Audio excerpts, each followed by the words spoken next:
Ivan Kleber vai conversar conosco agora. Vamos falar sobre Flávio Bolsonaro, Eduardo Bolsonaro, os irmãos em Israel, recebidos por Benjamin Netanyahu, o primeiro-ministro israelense. Falar também sobre Irã, tem bons assuntos para tratarmos com esse querido Ivan Kleber, nosso convidado a partir de agora. Ivan, seja bem-vindo, meu irmão querido.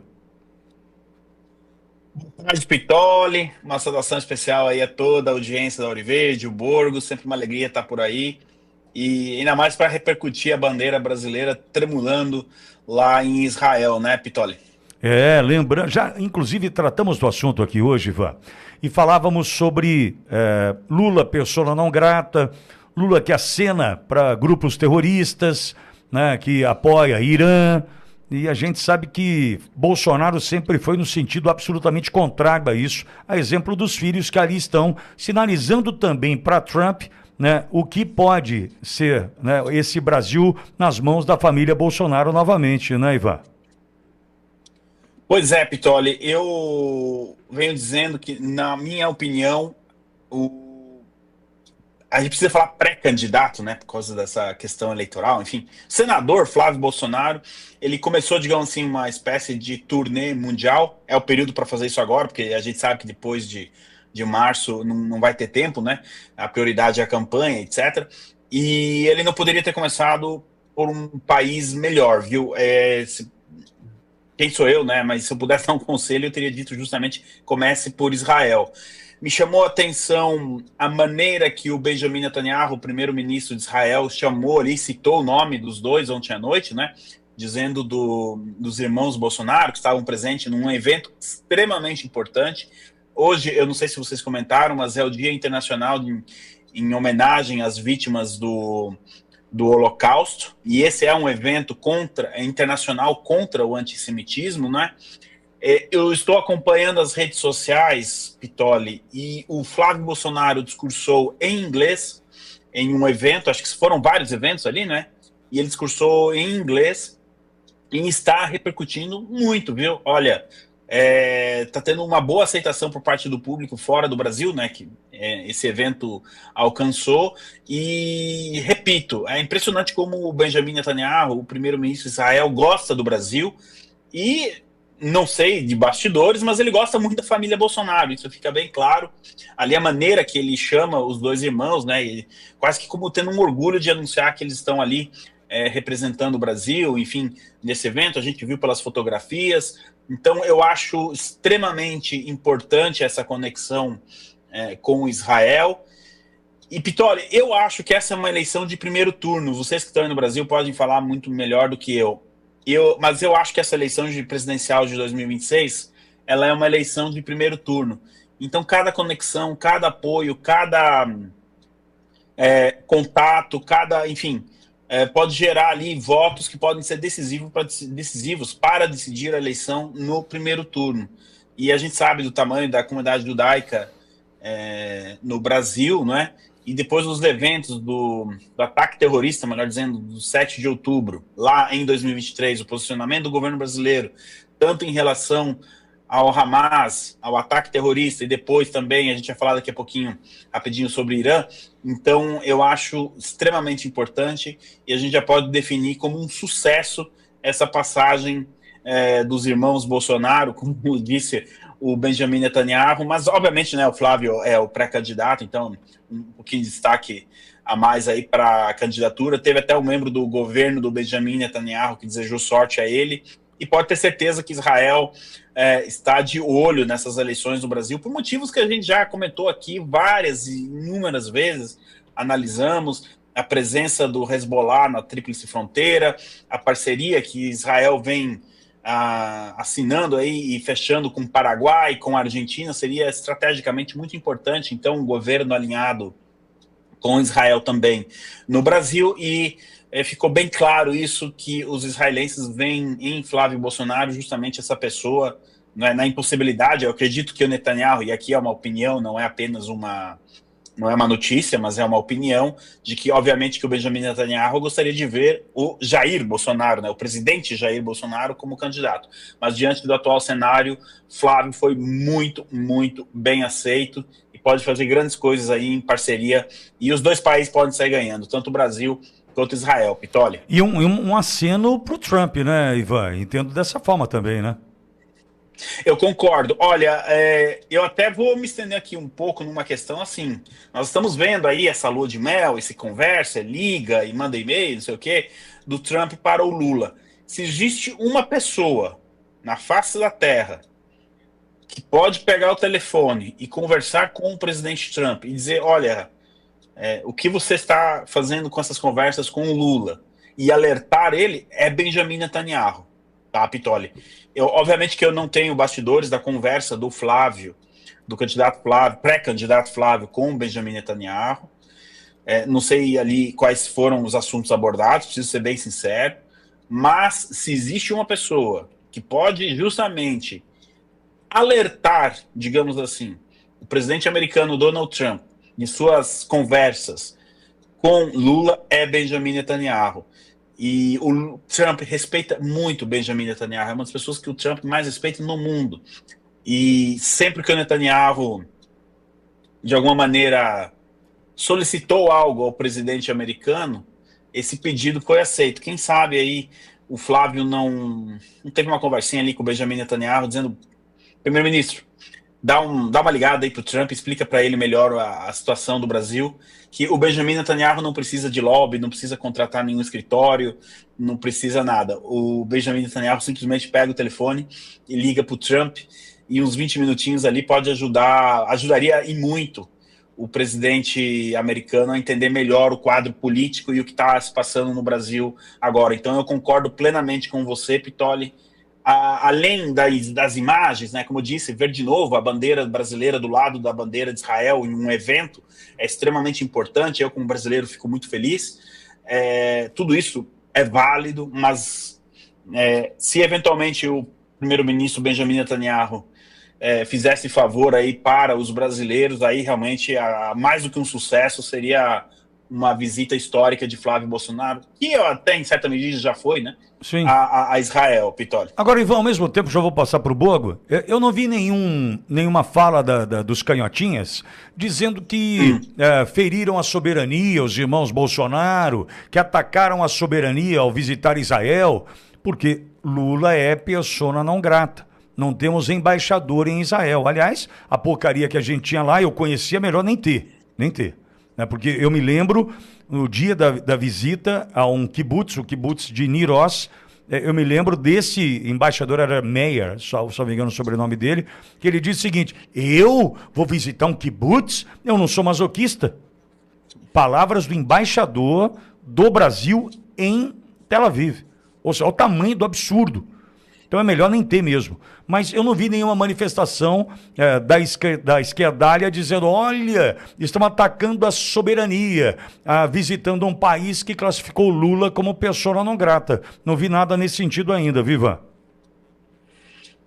E eles não seriam tão incautos de fazer isso, Pitoli. Como eu disse, a comunidade judaica é enorme no Brasil, não é? E tem muitas dessas pessoas que moram no Brasil, residem no Brasil, têm direito a voto, podem influenciar no voto. E mais do que isso, essa informação que você trouxe mostra a tragédia que foi a política internacional do Brasil nesses últimos 3 anos, né? Desde do 7 de outubro ali, tudo mal conduzido, enfim, mas antes, a gente não pode esquecer, teve os navios iranianos em fevereiro de 23, ali atracados no Rio de Janeiro, navios de guerra sancionados pelos Estados Unidos, quer dizer, já começa por ali, né? Se não me engano, em janeiro de 23, agora não me lembro se foi janeiro, fevereiro, ou de 23 ou 24, mas o chanceler alemão, o então chanceler alemão Olaf Scholz, disse que Lula papagaiava a propaganda do Putin. Quer dizer, e isso tudo fica escancarado nessa condução das questões em Israel. Como você bem disse, a gente precisa lembrar isso na nossa audiência, eu sei que é meio repetitivo, mas é importante, ainda mais em ano de eleição, para as pessoas colocarem a mão na consciência, o Lula é persona não grata em Israel. E pelos motivos que ele não é persona não grata, estão relacionados à maneira que ele associou a operação israelense em Gaza com o Holocausto. O Holocausto, hoje, 27 de janeiro, que é celebrado no sentido de homenagem às vítimas, né? Então, eu acredito que o Lula já está com bastante problema internacional, ele não vai, nem a turma dele, e eles vão atacar aí essa visita do Flávio Bolsonaro a Israel. Até porque eu sei de alguns bastidores, parece que desde a operação americana que levou à captura do Maduro, cada vez que o Lula escuta um helicóptero chegando perto, ele fica um pouco preocupado. Eu sei que ele ficou bastante impactado com essa operação e com a possibilidade do Paraguai ali abrigar tropas americanas, algo que a gente noticiou aqui também, analisou, enfim. Então, arrumar uma encrenca com Israel nesse momento, acho que não seria muito benéfico para a esquerdalha, como você diz aí, Pitoli. Também acho. Fala, Bogão. Olá, Ivan, prazer falar contigo. Ivan, ontem algumas informações foram veiculadas na imprensa que o Lula teria pedido ao Trump que o Conselho de Paz, né, fosse limitado ali, restrito à faixa de Gaza, porque o Lula está numa enrascada, né? Agora de manhã, tá, o Flávio Bolsonaro fez um discurso, uma declaração na Conferência Internacional de Combate ao Antissemitismo em Jerusalém e classificou o Lula como antissemita. Essa declaração não coloca o Lula ali numa sinuca de bico ali, não dá uma enquadrada no Lula, porque é uma declaração do filho do ex-presidente da República, de um senador, de um pré-candidato que está em primeiro lugar nas pesquisas, quando ele traz essa questão em Jerusalém, que o presidente Lula é antissemita, e no momento desse que o Lula não tem condições ali de assumir o Conselho de Paz do Trump, não dá uma esnucada ali, não deixa o Lula sem saída numa situação dessa, ô Ivan? Boa tarde, Borgo. Sempre uma alegria também estar conversando com você. Gostei desse termo esnucada. Fazia tempo que na Inglaterra não escutava muito. É o caipirês aqui. É conversa de boteco. É o caipirês aqui. Mas eu gostei muito, porque foi isso mesmo que aconteceu. E além de ser senador, pré-candidato, como você disse, né, filho do ex-presidente, vamos colocar aqui, filho do ex-presidente que está preso, né, sob as circunstâncias que nós sabemos. Então tem mais esse fator. E sim, o discurso do Flávio foi muito bom, viu? Tá repercutindo bastante. Não sei se ele... acho que não foi de improviso, acho que ele deve ter preparado o discurso, mas eu já posso dizer aqui à nossa audiência que é um discurso que foi muito, muito bem aceito, que está repercutindo bem, e ele falando inglês ali, saiu muito bem mesmo. Então ele coloca realmente o Lula numa situação complicada. Agora, o Lula também procurou um pouco essa situação, Borgo, porque a leitura que eu estou fazendo é a seguinte: na sexta-feira ele conversa com o Xi Jinping. O Xi Jinping, a gente fica sabendo, por mídias chinesas, pede a Lula que reforce a posição da ONU. No sábado, agora eu não me lembro o nome do evento, mas o Lula vai para um evento... Do MST. Né, do MST, perfeito. E critica o Conselho de Paz e tenta, né, colocar a ONU de novo no centro do debate. E aí na segunda ele liga para o Trump. Eu quero chamar a atenção da audiência aqui para um ponto extremamente importante nessa cronologia dos fatos que eu estou fazendo. Gostem ou não dos comunicados do Trump, geralmente, depois de conversar com o chefe de Estado, ou por telefone, ou pessoalmente, enfim, o Trump sempre faz um comunicado lá na Truth Social. Até com o Gustavo Petro, ele fez isso. E até o momento, essa ligação aconteceu ontem, entre ele e o Lula. E até o momento ele não fez nenhuma publicação falando sobre esse telefonema. Eu não estou aqui dizendo que o telefonema não aconteceu, tá? Ele aconteceu até porque senão a Casa Branca já teria desmentido. Mas isso está me soando um pouco estranho. Eu estou com a sensação de que o Lula está aí funcionando quase como um garoto de recado do Xi Jinping. Um office boy do Xi Jinping, com todo respeito à profissão de office boy, eu já fui office boy e tenho muito orgulho disso. Agora, me parece que ele está levando esse recado. Então, nesse sentido, Borgo, o Lula procurou um pouco essa situação, né? Criticar o Conselho de Paz da maneira aberta que ele fez, e depois liga para o presidente Trump e diz, não, vamos limitar ali para Gaza, não para outras regiões. Tem informação de hoje. Os Estados Unidos querem implementar ali um escritório permanente da CIA na Venezuela. Informação de hoje. Justamente por quê? Porque o secretário Rubio já disse que, eventualmente, esse Conselho de Paz pode ser um conselho de ação que pode ser utilizado em outras partes do mundo. Eu acho que o Lula está com medo que o Conselho de Paz, ou Conselho de Ação, como disse o Rubio, eventualmente seja utilizado no Brasil cedo ou tarde. Então, é um momento que o Lula não está em sua zona de conforto. E os senhores que acompanham a trajetória política nacional do Lula há muito tempo sabem que isso é muito raro. Mesmo em momentos complicados, ele sempre esteve naquilo que a gente chama de zona de conforto. Entre o caso Master e toda essa geopolítica que ele não está sabendo se adequar, a gente vê um Lula realmente fora da sua zona de conforto e talvez não conseguindo ser o senhor das ações, o que realmente coloca ele numa situação muito delicada, viu, Borgo? Ô Ivan, mas então, diante de toda essa cronologia que você passou desses fatos, essa fala do Flávio Bolsonaro, agora retornando à questão do Flávio, ela acaba sendo muito estratégica, né? Nesse momento, ele faz uma fala dessa, aberta, direta para o presidente Lula, olha, é antissemita. No momento desse em que o Lula está numa situação delicada, é uma fala estratégica, não é, Ivan? Não, quer ver mais? Quer mais uma sinuca de bico? China está com um planejamento estratégico para ampliar as ações na América Latina, não tá, Ivan? Tá. Agora. Tá, teve a questão agora dos vistos e tudo mais. Agora. Sim. E aí, o Xi Jinping não vai cobrar o Xi Jinping?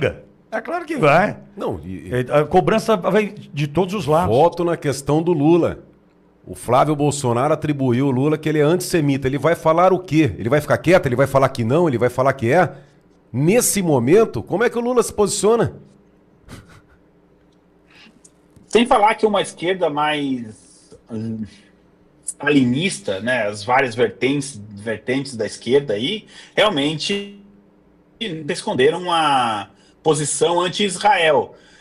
Se o Lula ficar quieto, como você disse, Borgo, é aquela coisa, né? Será que o chapéu vai servir? A gente não sabe. Agora, se ele se pronunciar, qualquer coisa que ele diga, ele vai estar ali indo na contramão de alguma vertente da esquerda. Realmente, é uma situação muito complicada essa do Lula. Para quem joga truco, né?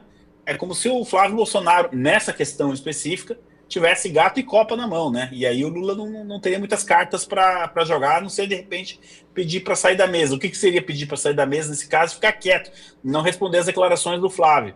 Mas, mesmo assim, a impressão que ficaria é justamente de que, olha, te acusaram de antissemitismo e você não respondeu. Mas, repito, o Lula, desde que assumiu a presidência em 23, mas um pouco antes, para compor aquela coalizão de 22, vamos chamar assim, ele fez acordos com lados completamente opostos no espectro político, ideológico, e esses acordos, de uma hora, a conta ia chegar. E parece que começou a chegar agora, viu? Perfeito, Ivan. Mas chegou porque aquela bala de fuzil lá não entrou no Trump, né? Porque Sim, se o Trump, se a Kamala tivesse ganho, se não fosse a mão de Deus. Mas, ali... Bogo, Ivan, esse negócio da China é muito sério. Porque agora, o Ivan pode falar do Irã agora. Tem movimentação militar. O Irã está cercado, ok? Só que, e a China que vai cobrar agora o posicionamento do Brasil? Vai cobrar agora questões comerciais, apoio, base... tem uma série de condições já impostas pela China na América Latina, no momento em que estão de olho no Irã, estão de olho na China, querem os Estados Unidos nessa nova doutrina Monroe, chega de China. Mas como é que eu enxergo aqui? O Ivan pode falar melhor, ele tem uma visão global melhor. Mas o que eu vejo aqui? O Trump entrou, ele tomou conta, ele acertou a questão do canal do Panamá. Aí ele foi lá, Irã, resolveram lá no Irã. Não deu certo ali com aquelas 2 mísseis e tal, agora ele vai lá e cerca e vai resolver. Aí ele vai fechando com a Groenlândia. O que ele fez? Pelo que eu estou entendendo, ele está escolhendo as guerras, as batalhas que ele está travando. Jogou o Brasil a sanção no violador de direitos humanos, deu uma segurada um pouquinho para ganhar um tempo, agora ele vai para o Irã, acerta, daqui a pouco ele sabe que ele vai ter que travar uma batalha aqui no Brasil, porque tem interesse direto da China. Estou errado, Ivan, nessa escolha de batalhas, do momento ideal, para não ficar acumulando as brigas ao mesmo tempo? Não está errado, só vou colocar mais um aí, que foi garantir a consolidação do governo Milei na Argentina por conta da Tierra del Fuego, que já que eu estou aparecendo aqui no mapa, esse biquinho aqui, no meu mapa não tem Antártida, mas isso aqui é extremamente importante depois do canal do Panamá. E com a vitória das eleições de meio termo na Argentina, do Milei, ele também consolidou a questão. O Pitoli falou da posição da China na América Latina. Não existe mais posição da China na América Latina no atual cenário. O que existe é a posição da China no Brasil, porque a Venezuela já está mudando de lado. Lento, mas está mudando. Colômbia, o Petro sai em maio. E praticamente os outros países da América do Sul estão alinhados com os Estados Unidos. Sobrou só o Brasil. É por isso que o Xi Jinping está mandando o recibo para o Lula. Está na hora de acertar a conta de 2022. Não vamos se esquecer do trabalho que o então embaixador chinês em 2021, durante o governo Bolsonaro, fez no Brasil para levar a queda do ministro Ernesto Araújo. Tanto que depois que o ministro Ernesto Araújo saiu do governo, o embaixador foi embora. Mesma coisa que ele tinha feito na Argentina. Então, nesse cenário, o Lula promete ao Trump que vai diminuir a influência da China no Brasil, ao mesmo tempo que o Xi Jinping diz, peraí, como é que é essa parte do acordo não estava bem certo, né? Então, por isso, é nesse sentido que eu quis dizer, metaforicamente falando, tá, pessoal? Não quero trazer nenhum problema aqui para Ouro-Verde. Metaforicamente falando, o Lula está parecendo aquele camarada que vendeu o mesmo terreno para duas, três pessoas diferentes. Boa. E agora está todo mundo querendo a escritura do terreno. Boa. Boa comparação. Nesse sentido. Ô, Ivan, deixa eu aproveitar aqui. A questão, eu vi uma fala da Delcy, da presidente agora da Venezuela, né? Que teria vazado uma conversa com influenciadores, que eles tiveram ali 15 minutos na captura do Maduro para decidir se iriam colaborar com os Estados Unidos ou se morreriam. Até onde é verdade essa história, até onde vazou de forma proposital, porque ontem eu vi que ela também proferiu uma fala no sentido que não iriam mais aceitar as ordens dos Estados Unidos. Como é que está a situação da Delcy lá, a realidade? É tudo um teatro de encenação ou realmente eles vão enfrentar, Ivan? Essa é outra que vendeu o mesmo terreno para 2, 3 proprietários. Quem está cobrando ela ali é a Rússia e a China também. Que história é essa de ficar enviando petróleo para os Estados Unidos? Ela está numa situação que, se ela não fizer isso, se o petróleo venezuelano não ir para os Estados Unidos, é outra que vai receber uma visita de um helicóptero Ranger ali dos Estados Unidos, da Força Delta, e ela está nesse fogo cruzado. As declarações que ela fez no domingo de que não vai mais receber ordem de Washington, etc., foi uma tentativa de acalmar a ala mais ideológica do chavismo. E essa ala ligada à China e à Rússia, que estão pressionando para que ela rompa com Washington. Só que ela sabe muito bem que romper com Washington significa ter o nome dela incluído lá junto no processo do Maduro, e ela também, de repente, fazer companhia para ele numa cela lá no presídio do Brooklyn, ou pelo menos próximo à esposa do Maduro, né, no presídio, na ala feminina. Então, a Delcy Rodrigues, ela está numa situação também extremamente delicada, e eu fico com uma declaração do começo de janeiro do Marco Rubio, que esse processo era esperado e que vai levar aí as eleições, né, que deve conduzir as eleições no país nos próximos meses. A grande dúvida é se essas eleições na Venezuela acontecerão antes ou depois das eleições brasileiras. Vocês já imaginaram? Haja coração, eleição na Venezuela, eleição no Brasil, tudo no mesmo semestre? Para matar as pessoas de ataque cardíaco, mas, enfim, essa possibilidade existe. Então, a Delcy está tentando acalmar a ala ideológica, ao mesmo tempo que ela quer se manter no poder. Vale lembrar que dentro dos militares, com os militares, ela não tem, digamos assim, a legitimidade que tinha o Maduro, né?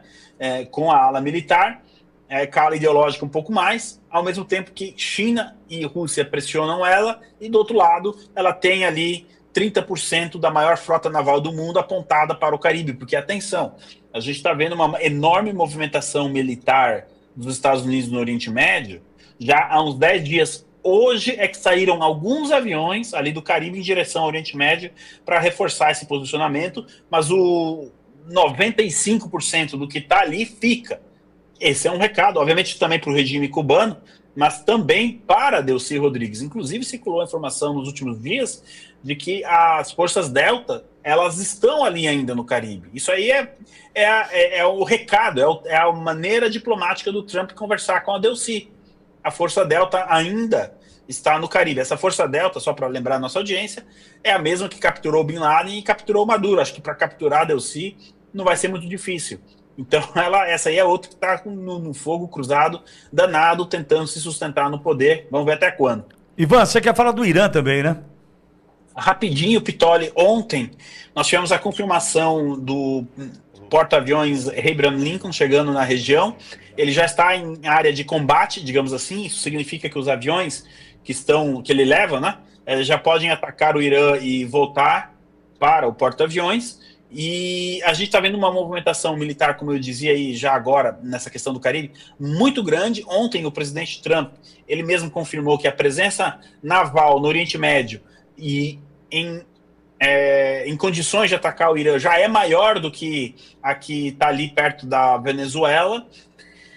Algumas fontes indicam que o Irã está tentando achar uma maneira de esfriar as coisas com um acordo, mas aí a gente volta para Israel. Eu acho que o primeiro-ministro Benjamin Netanyahu já deixou bem claro que é preciso derrubar esse regime. Ele conta com os Estados Unidos para isso. E ali também a gente tem um duro golpe à China. Se nós tivermos a capitulação do regime iraniano, o petróleo iraniano hoje, que é enviado para a China, talvez não seja mais enviado para a China. E aí, no giro de 30, 40 dias, a China perderia o abastecimento de petróleo da Venezuela e do Irã. Seria um duro golpe para a China. E aí é óbvio que o telefone em Brasília vai tocar cada vez mais, porque realmente no hemisfério ocidental sobraria de país influente o Brasil e depois o México, mas o Brasil é mais importante.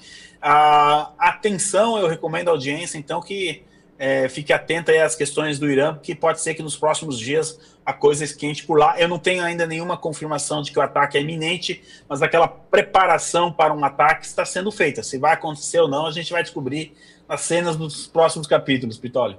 Ivan Kleber Fonseca, é assim que você encontra esse gigante ali no YouTube, com análises perfeitas, como eu gosto de ouvir o Ivan. Ivan Kleber Fonseca no YouTube e passando sempre por aqui também. Obrigado, viu, Ivan?